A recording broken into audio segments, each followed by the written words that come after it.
Welcome to Electrified. It's your host, Dylan Loomis. Once again, if today's video feels a bit compressed, it's because today is my 8-year wedding anniversary, so I want to get done a bit early to spend some time with my wife. Welcome back. As we gear up for the SpaceX IPO next month, what are the odds of a SpaceX merger with Tesla? Seema Modi has that story for us. Are people talking about this, Seema? They certainly are, Sarah. What we learned is that Elon Musk has engaged in thought experiments around folding Tesla into SpaceX's ecosystem, given the synergistic opportunities. That's according to people directly familiar with the matter who spoke to myself and digital reporter Laura Kolodny. And I cut the video off there for a reason, because their reporting on this topic was a joke. They got things wrong. It's not even worth talking about. But if there's a signal here, and I think there might be, it's that people are now starting to talk about Elon's plans for Tesla and SpaceX publicly, even if anonymously for now. As I keep saying, with each passing week, it feels like all of these breadcrumbs and clues over the past few months have been to slowly warm the public up for what Elon might be planning. And the prediction markets like Kalshi are listening. Today, they said it's now a 70% chance Tesla and SpaceX will merge within the next year. But the only reason I'm sharing this is to warn you of how these prediction markets work. If you go to the actual listing on Kalshi for when Tesla and SpaceX will merge, you'll see before 3 different dates, and all of them at the time of recording are at 44% chance or below. And the line for before April 1st did indeed reach over 70%, but that was about 2 weeks ago. And further, you won't see that spike to 70% on the chart from today. That's because these are real-time prediction markets that are only landing where they are because of how people are trading these contracts. So to be very clear, this is not Kalshi deciding to set its own odds like a sports book would. Kalshi is a peer-to-peer prediction market, so these odds literally just fall wherever the market is made based on what traders are willing to buy and sell at. So anytime you see a post from Kalshi, just know those odds can change rapidly and they can be very volatile based on the news. But the current real-time odds as of recording for a merger before May 1st sit at 44%. But today, the generational run for Starlink continues as they announced a new deal with American Airlines. American will install Starlink on more than 500 narrow-body aircraft starting Q1 2027. They said Starlink will enable seamless streaming, browsing, and real-time communication capabilities across American's domestic and short-haul international routes. And American will be updating more than 500 Airbus aircraft, including the A321XLR and the A321neo deliveries. For Starlink, that's now approaching 40 airline customers, and Starlink's already deployed on roughly 1,100 aircraft. And right now, the biggest airline dragging its feet has been Delta. Delta instead has chosen to work with Amazon for its LEO and Project Kuiper. But that installation isn't set to begin until 2028. I still think most people will choose their flights based on the best time availability, avoiding layovers where possible, and of course the price. But if there's a tiebreaker, I'm pretty sure most people would choose the option that has in-flight Wi-Fi, and reliably at that. And new industry research is showing that Starlink's speeds are up 45% in Europe. Starlink's median download speed across all 27 countries rose from 114 megabits per second in Q1 last year up to nearly 166 megabits per second in Q1 this year. And the download speeds improved in 26 of the 27 markets. And further, there's been atrocious reporting on the Starlink situation with the Pentagon, people saying that the Pentagon used the Starlink system for military purposes in violation of its terms of service. Numerous times Elon denied that, saying, no, not the Pentagon, it's actually the company that did it. Elon said the Reuters article was false. They made improper use of the Starlink civilian system for military purposes, direct violation of the TOS. Elon said there's a US government arm of SpaceX called Starshield, which has a different set of satellites than Starlink, which is for civilian use. The company that makes the suicide drones incorrectly used the civilian system instead of the Starshield. If you haven't been following along, this whole situation really stems from how Starlink was being used for the military operations for the war with Iran. And the consumer version of Starlink cannot be used for weapons systems or offensive military operations. But the company in question that Elon is referring to is SpectreWorks, which is a US-based Arizona defense company. And they developed and and manufactured these kamikaze drones. And that's the company that used the consumer version of Starlink for military operations, which was a breach of contract. If any of you guys are still typing your emails or you're typing in any of the apps that you use, I just cannot let you live your life like that any longer. This is how you need to be doing it in 2026.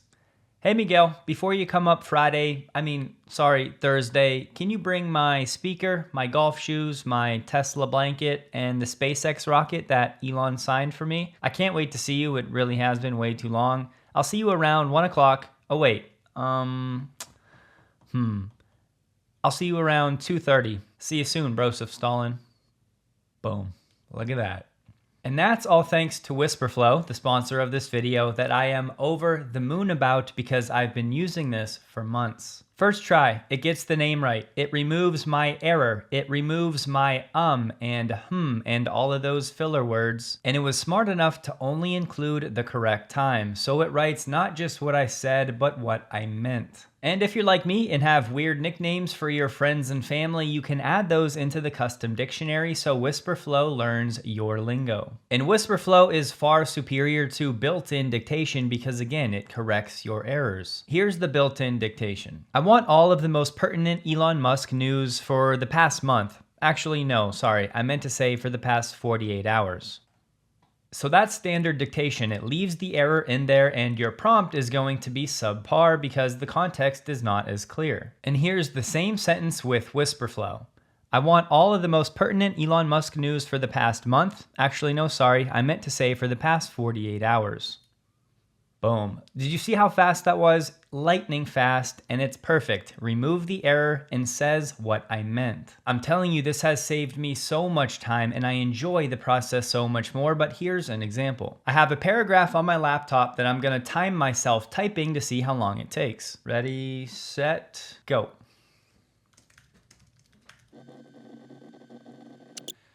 Okay. 1 minute and 2 seconds for that paragraph right there. Now I'm going to speak that same paragraph directly into Google Docs with Whisperflow seamlessly. Go.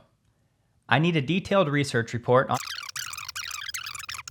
Boom. I have the exact same prompt in less than half the time with better formatting, and first try it got Electric right and the name Fred Lambert all perfectly. But this right here might be my favorite feature. So I live in a small house, love it, but it's very small. My wife goes to bed much earlier than I do, so at night when I want to dictate, I want to be quiet. I can literally whisper and it will pick it up. Now I'm in my text messages, by the way.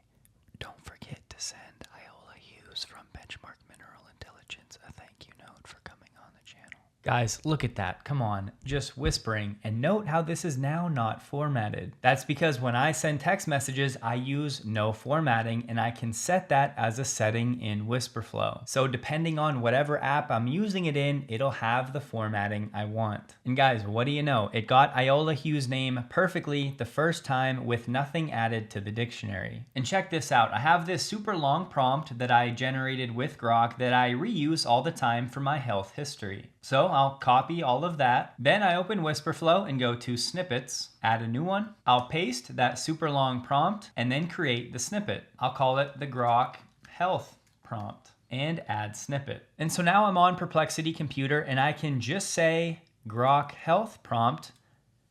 And less than a second later, it seems like that entire prompt is now pasted in the chat. But Dylan, what about mobile?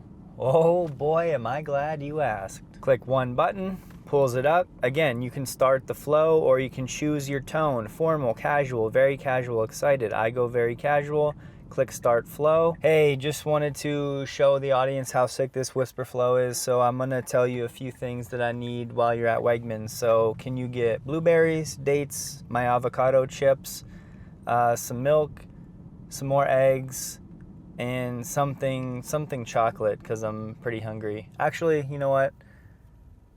No, forget the dates. I want strawberries instead. All right, I love you. See you soon. And boom, there you go. Exactly how I like it. No formatting whatsoever. You just can't beat this.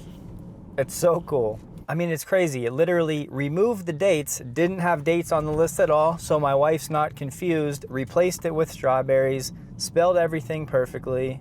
Beautiful. So if you want to check it out, you can use my link in the description below and use code Electrified to get 1 month of Whisper Flow Pro for free. And thank you as always for supporting the channel. I'm very confident you guys are going to love this one. And separately today, Philip Johnston from Star Cloud said, I'm super excited to share we've signed a contract with SpaceX and Starlink to integrate its mini laser terminals onto our satellites for high bandwidth, low latency connectivity. Star Cloud said its satellites will carry 2 Starlink mini laser terminals, and the first hardware is expected on orbit within 1 year. Star Cloud was recently founded back in 2024 and has already been valued north of $1 billion. And November of last year, Star Cloud launched an NVIDIA H100 into space via a SpaceX rideshare. Star Cloud 1 was a demo, but they're already touting Star Cloud 2, which will feature a GPU cluster, persistent storage, 24/7 access, and proprietary thermal and power systems in a small sat form factor. It'll be fully operational in sun synchronous orbit by 2027. Star Cloud said Starlink mini laser terminals provide up to 25 gigabits per second of continuous intersatellite connectivity at distances up to 4,000 kilometers and are capable of higher link speeds at shorter distances. The terminals enable direct optical links between Star Cloud satellites and the Starlink constellation using laser light, eliminating the need for Star Cloud to send data directly through bandwidth-constrained ground stations. So in short, again, for those that haven't been following the space, these lasers allow the satellites to talk to each other directly in space, even if they're up to 2,500 miles apart. And that communication using laser beams is way faster than going the traditional radio signal route. So Star Cloud satellites can talk to each other directly in space without having to send that signal and data to the ground first, where things can often get congested. And today the word is that Starlink and Amazon's Project Kuiper might be able to acquire some European mobile satellite spectrum next year, but 2/3 of that satellite spectrum would be reserved for European companies. US companies Viasat and EchoStar hold licenses that are set to expire in May 2027. And the reason this news is important is because the bands in question are one of the few that are capable of direct to cell or direct to mobile, aka connecting cell phones directly to these satellites without any dish intermediary. This for things like texting and calls and even data in remote or no coverage areas. So it sounds like Starlink now has a realistic path to acquire some of that spectrum as soon as next year. Also today we got news the Space Force has awarded a just under $2.3 billion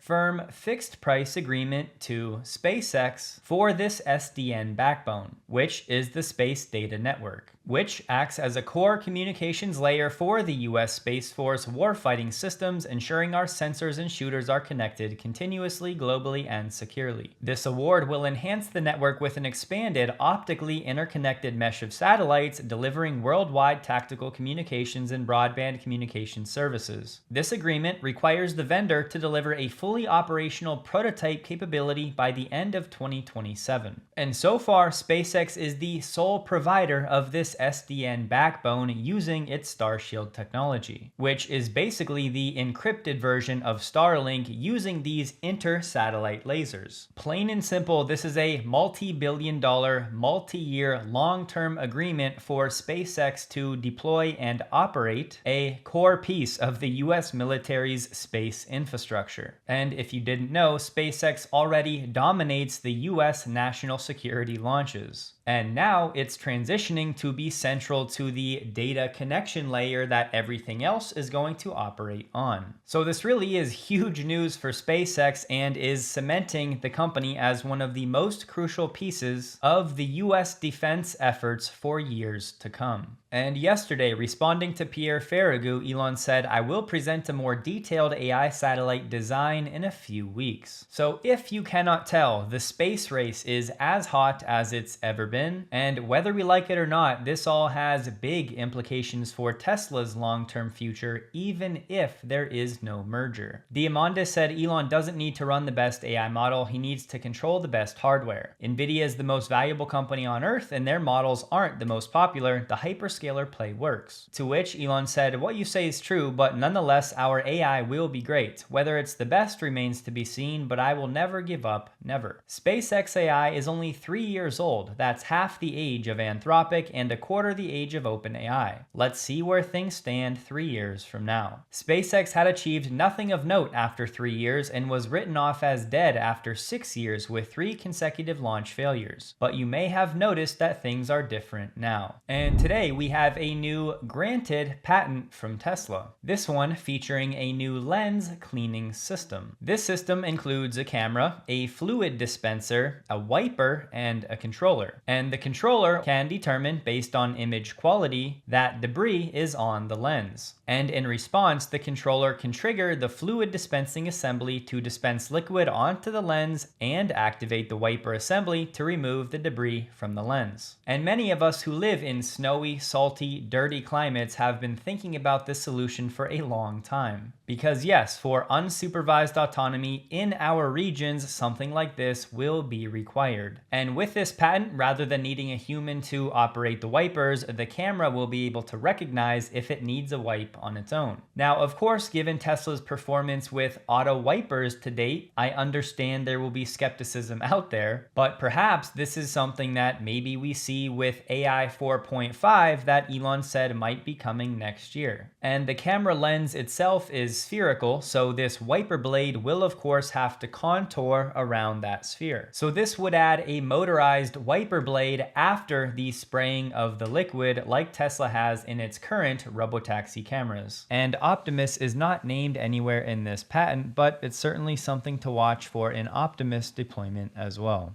I will have the full patent linked below. Mario Nafal, one of the worst accounts on X, said Tesla quietly filed a patent that could cut battery production costs by nearly half. But today, Elon corrected him, saying it will not cut battery costs in half, but it will significantly reduce the cost of battery cathode production. And they were likely talking about Tesla's full DBE patent for the cathode. And we covered that pretty significantly at the time, so no need to rehash, but I would add to Elon's comment that it will also expedite the production of those 4680s, because that DBE breakthrough for the cathode makes production of said cathodes much faster. Tesla has expanded access to its supercharger network in China by allowing non-Tesla EV owners to buy prepaid charging passes through WeChat. The passes can be activated through WeChat and used at participating V3 and V4 supercharger stations across China. And as we know, Tesla began gradually opening portions of the network to other EV brands over the past few years. Beyond direct charging revenue, this prepaid structure generates immediate cash flow before electricity is even delivered. And this option is likely to improve utilization rates for charging assets that may otherwise sit partially idle during off-peak periods. The trial pass is about $12 for 50 kilowatt hours, and the Enjoy Pass is $88 for 400 kilowatt hours. So the Enjoy Pass is about 22 cents per kilowatt hour, and the trial pass is 23 cents. On the Ride the Lightning podcast, Lars did say that the Roadster will be built at Giga Texas, and he said you'll start to see a lot of things unfold in the next months. But it sounds like the unveil event will not take place in May. But it's May 26th today, so anybody that was still expecting to see it in May is just a bit lost in the sauce. Today, Volvo Cars is making public charging more convenient in Europe and APAC by expanding access to Tesla supercharging. Starting in Q4 this year, Volvo owners will be able to use Volvo's app to charge their EVs at more than 20,000 Tesla supercharger stations across Europe. And this will cover 29 European countries. And Volvo's planning to transition selected models to the NACS in key APAC markets, namely Japan and South Korea, by 2029. Sawyer said he can confirm Tesla has officially started assigning VINs to people who ordered the $59,000 Cybertruck dual motor all-wheel drive, which means first delivery should start in the coming weeks. The Cybercab spotter said many more tandem Cybercab sightings today, and they all appeared to be equipped with Starlink.